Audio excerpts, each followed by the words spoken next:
Здравствуйте, мои хорошие! Сегодня я решила обновить свою игольницу. Это уже поистрепалось, скажу ей спасибо и отправлю в утиль. У меня было много игольниц. Такие я покупала, но на руке она сидит неплотно, крутится. И пластик неприятен, я люблю натуральные материалы. А самое главное, на руку одеваю игольницу несколько раз в день, и браслет быстро ломался. Расточительство покупать игольницу раз в месяц. Поэтому я пришла к тому, что надо самой по старинке изготавливать себе игольницу. Что первостепенное для меня в игольнице? Чтобы она была приятна коже, соответственно, шью ее из хлопчатобумажной ткани. Еще немаловажно, чтобы она бросалась в глаза. Вот эту бледно-зелененькую я частенько искала среди всего моего рукоделия. Поэтому для новой игольницы я выбрала ткань красного цвета. Теперь завязки. Почему именно они? Мне важно, чтобы она крепилась плотно на руке. Видела варианты, когда на ремешок пришивалась велкро, в простонародье липучка. Но тогда вам придется постоянно следить, чтобы, не дай бог, к ней не прилипло ваше изделие. Будет обидно, если на ткани останутся зацепки. И вообще липучка любит собирать мусор, который со временем вам придется вычищать иглой из колючек микрокрючков. Соответственно, для себя я исключила велкру. Видела варианты с резинкой.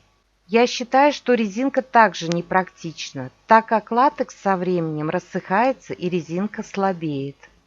Для меня самое практичное – это завязки, но эти слишком длинные. Завязываю и отмечаю нужную мне длину. И последнее, из чего сделать остов, то есть жесткую основу. Что я только не пробовала, и баночки, и крышки из-под кремов, и вырезала дно бутылочек из-под шампуня. И, наконец-то, года 2 назад нашла самую идеальную форму для остова. Это крышки от чистящего средства Пемолюкс. И размеры формы оптимальны для игольницы. Предыдущую игольницу я делала из такой формы, но в прошлом году ее изменили.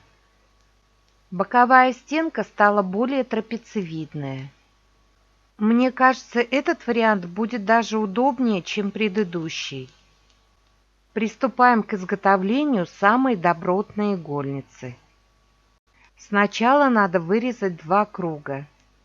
Верх игольницы и донышко. Так как я перфекционистка и мне надо, чтобы все было идеально, сначала я сделала выкройки кругов циркулем на бумаге. Радиус большего круга равен 7 сантиметрам. Прикладываем на изнанку ткани и обводим мелком. Второй круг радиусом 4 сантиметра. Вырезаем. Для завязок вырезаем 2 прямоугольника размером 17 на 7 сантиметров. Скалываем их пополам. Размеры переносим со старой игольницы, единственное, укорачиваем длину. Самое узкое место у основания игольницы равно 1,5 сантиметра. Широкая конец завязок равно 3 сантиметрам. Проводим косую линию. И хвостики я слегка скосила, это дело вкуса, можете оставить под прямым углом к сгибу. И теперь по меловым линиям делаем строчку на машинке. Строчки проложены. Обрезаем все лишнее. Оставляем 2-3 мм от уголка. У скошенного шва оставляем не менее 7 мм и не более 1 см. Теперь пальчиками закрытый конец завязки проталкиваем вовнутрь.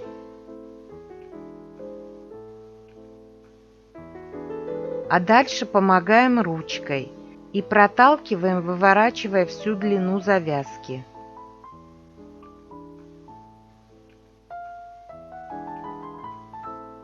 Иголочкой аккуратно выворачиваем уголки.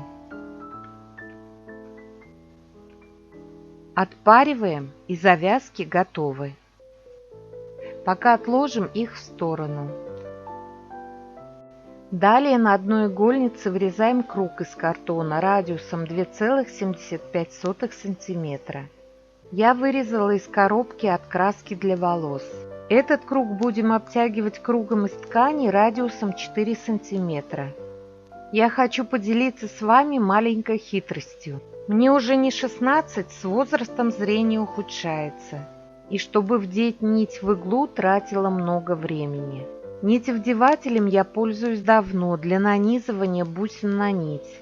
И вдруг обнаружила, что проволочная петля нитевдевателя легко проходит даже в самое маленькое ушко иглы, буквально на ощупь, не напрягая глаз. Эти нитевдеватели самые прочные из тех, которыми я пользовалась. Я их приобрела на Алиэкспресс, оставлю ссылку в описании. Одеваем наперсток и с лицевой стороны, отступая от края миллиметров 5, прокладываем сметочную строчку. Чем мельче стежок, тем равномернее распределится сборка. Теперь на изнаночную сторону кладем картонный круг, затягиваем нить и завязываем.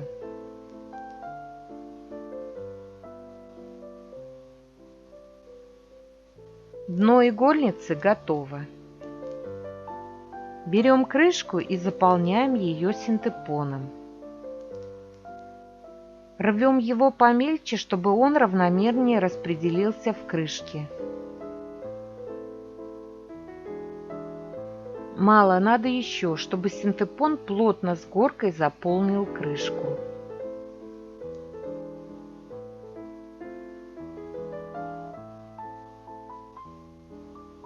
Столько будет достаточно. Еще вырезаем из синтепона круг радиусом 7 см и прокладываем сметку по краю для сборки. Заметьте, строчку делаю двойной нитью.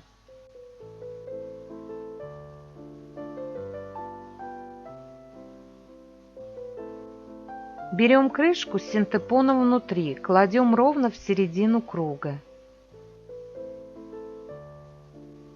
И теперь затягиваем. Хорошо затягиваем, чтобы строчка была на уровне края крышки.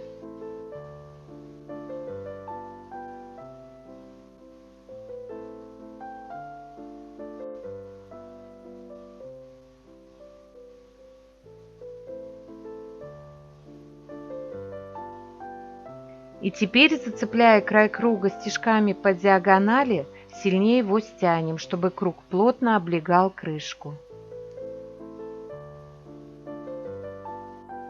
Делаем такую своеобразную мандалу.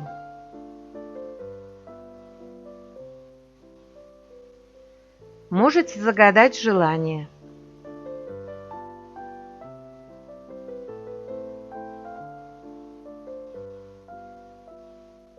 Вот такой синтепоновый колобок получился.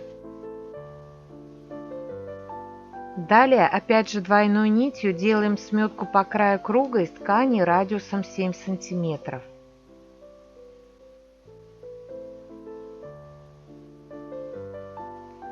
И так же, как круг из синтепона, натягиваем на крышку и делаем мандалу, то есть стягиваем по кругу.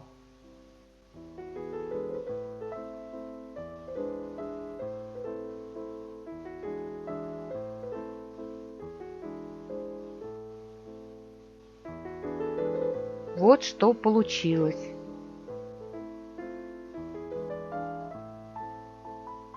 Наконец-то и завязки дождались своего звездного часа.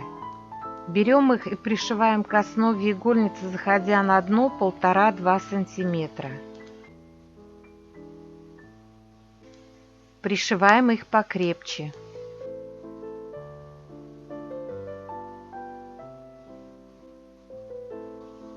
Вторую завязку пришиваем параллельно к первой, чтобы они лежали на одной линии. И сейчас я поняла, что усложнила себе работу. Нужно было выкроить одну ленту размером 7 на 37 сантиметров и непрошитое место для выворачивания оставить посередине.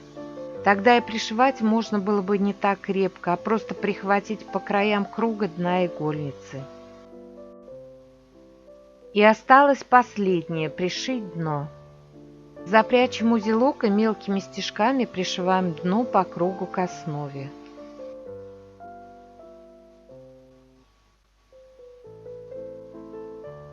Я прошла стежками по кругу один раз, но дно не плотно примыкает к основе, сделаю еще кружок.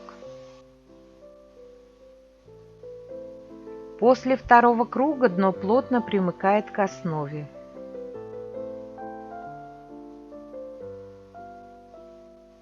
Делаем узелок.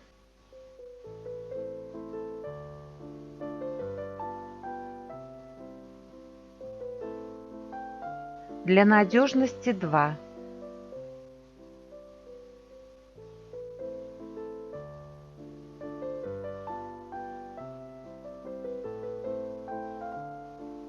Прячем хвостик нити под ткань основы. И смело обрезаем нить. Завязываем на руку.